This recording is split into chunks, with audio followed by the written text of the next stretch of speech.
La Posada Casita. That's where we are, Tucson, Arizona. And as requested, Gene and I are in one of these little casitas. Very cute. Patio in the front, patio in the rear. Nice big room. Efficiency, kitchen. All the amenities, air conditioned, nice bathroom, blah, blah, blah, blah, blah. C1, Casita 1. That's us. I don't remember what they call these. All I know is that every home from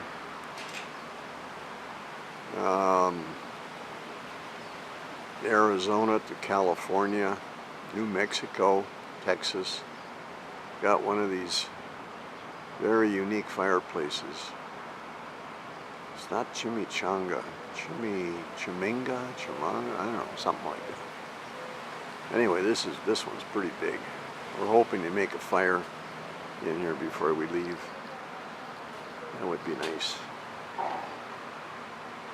And then behind is the gardens. We could actually do a little practice putting on those greens. The grass is so fine. It's a very pleasant place. There off in the distance, the Catalina Mountains. It's Mount Lemmon. May drive up there. Haven't been up there in years. Nice breeze today. 76 degrees.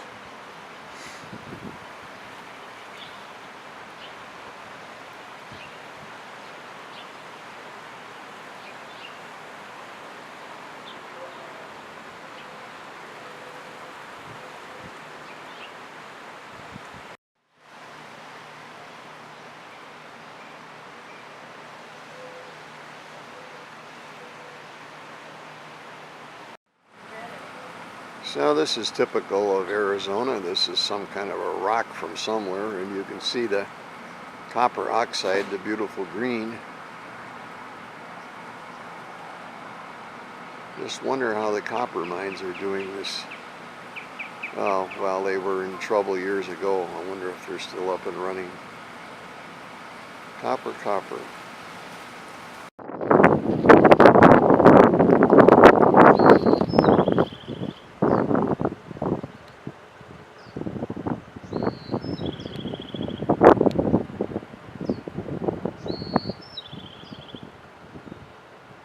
At least here they got trees. They saved the trees.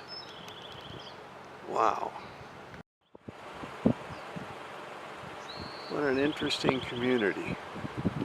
Brand new. They're smart enough to save the mesquites. There. Yeah. In 1/8 of a mile, turn right, East Frontage Road.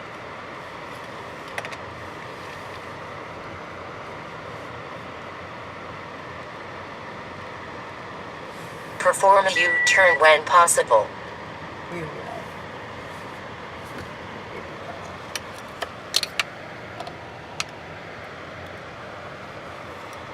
Ooh, look at this. In 400 feet, at the end of the road, turn left, Calle Barrio de Tubac.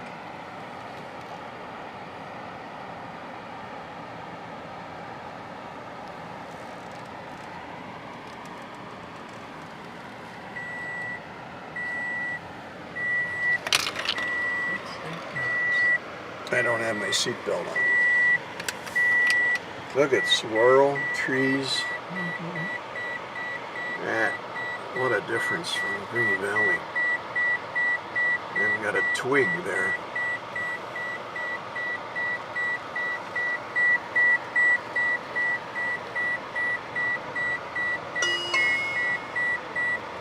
Oh, I like this one with all the porches. This must be more than one home. Oh, how pretty. An enclosed patio. That's nice and shady. The trees here, lots of trees. Yeah. Makes all the difference in the world, doesn't it? Yes. Right here, look at this corner. Yeah. I think you got it I pretty can't look at the corners too close. good. No, but it's beautiful. Oh, I got somebody's nose though. That should fill the screen. And now we got to pass up this poor bastard It's really cute. with a flat tire. Those things that look like, look, up there, those little round things. Yeah. You think they're, A bell tower? and they're not. They're, It's a chimney. no, they're filled, they've got equipment in there. Yeah, like yeah, the furnace exhaust. Yes, exhaust and things. Yeah. What a nice way to do it. Mm-hmm. Nice park. Very nice.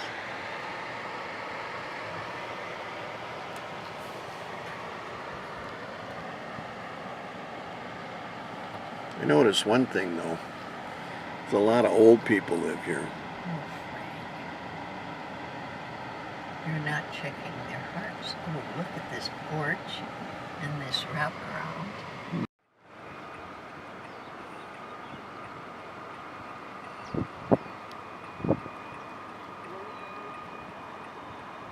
Half inches. How much? 6.5 inches. Oh, really? A Oh. dinner plate. Yeah, just for one. That's perfect. Yeah. Your Pinot Noir is coming right up.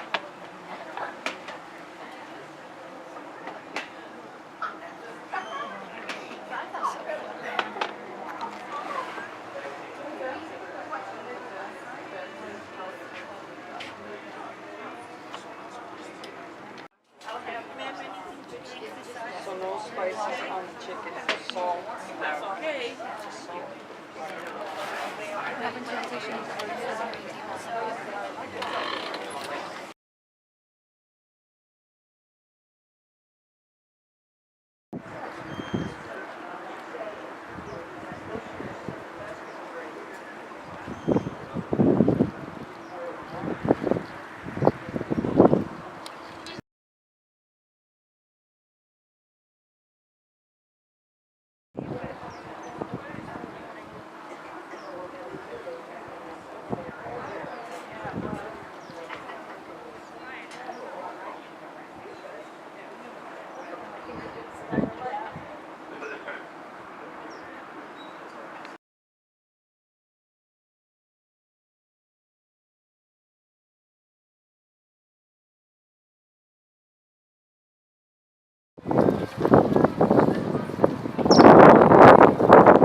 Gun is a gun that has a very high rate of fire. In this case, the barrel on this rotates fast enough to fire, hydraulically, fast enough to fire 3,900 rounds per minute. Each of those rounds is a 30 millimeter shell, and during the Desert Storm, every fifth round fired was uranium enriched, which made it capable of penetrating those armored vehicles on the ground. This gun will fire out of whichever barrel is most closely aligned with the center line of the aircraft as it rotates. So it's going to be firing out of this barrel as the barrel rotates through that position. And that's to keep the recoil from the gun from adversely affecting the flight path of the aircraft. Now, this is a very big weapon. It's almost 20 feet in length, going back almost to the wing. So when you look at the barrel right here on display, this is just the barrel of the gun. Behind it is the mechanism that drives it. It's also has to contain the 1,174 rounds carried on board the aircraft. 1,174 rounds. And it also catches the casing. From the 2.5 minutes of firing. Catches the casing from the gun as it's fired. But it's not the only weapon carried. It's not the only weapon carried by this gun. You have a barrels in this do not fire their guns holding down the trigger on their guns. These are fired in short bursts of perhaps 2-second bursts. So when you divide it up that way, they're good for a number of passes over a target before they can run out of bullets. So they're not firing all bullets at one time.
That's what it's all about, really.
She acted like people spend the whole day here.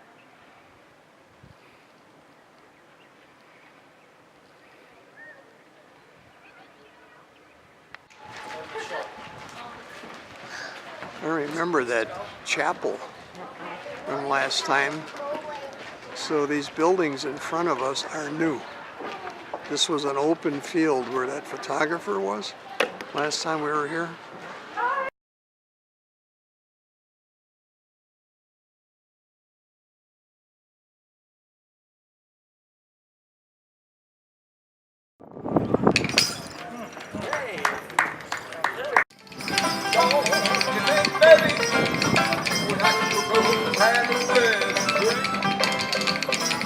I got a hot lot of cold and a cool out there. I know you got right over the way. It's going to pop.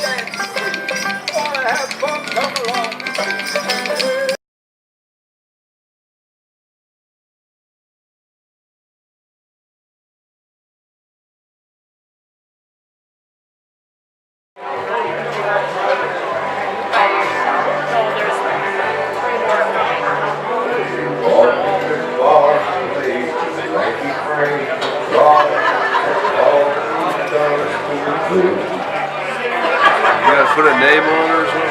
Just have to wait till there's a table. Oh, okay. We'll wait.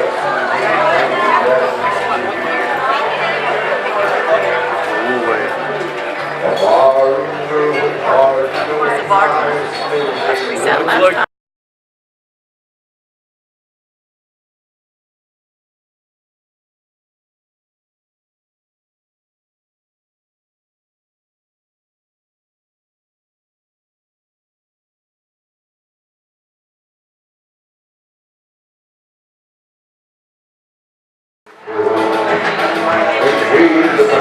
Right for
Thought we'd stop in Bisbee.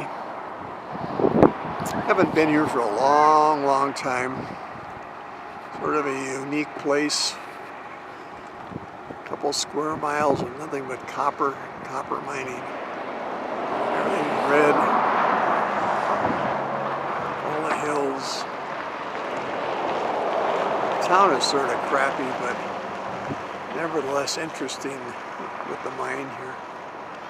And this is a fence at the edge of the open pit mine.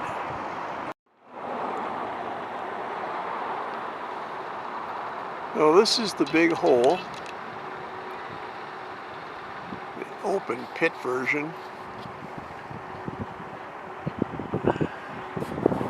There's a mountain in town that's a beehive of tunnels. That's the original mine. And just look at this baby. It's got to be a half a mile down there.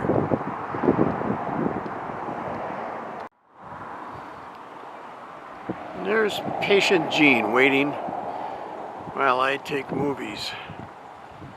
What a girl.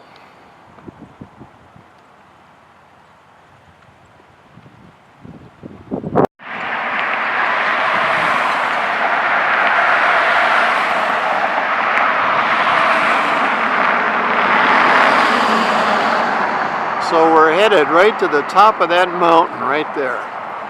It's about 40 miles away on a curvy road. Lots of fun. That's Mount Lemmon. And that's where we're going. I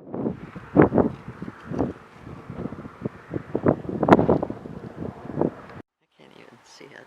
So hidden behind this tree and that hill is Mount Lemmon.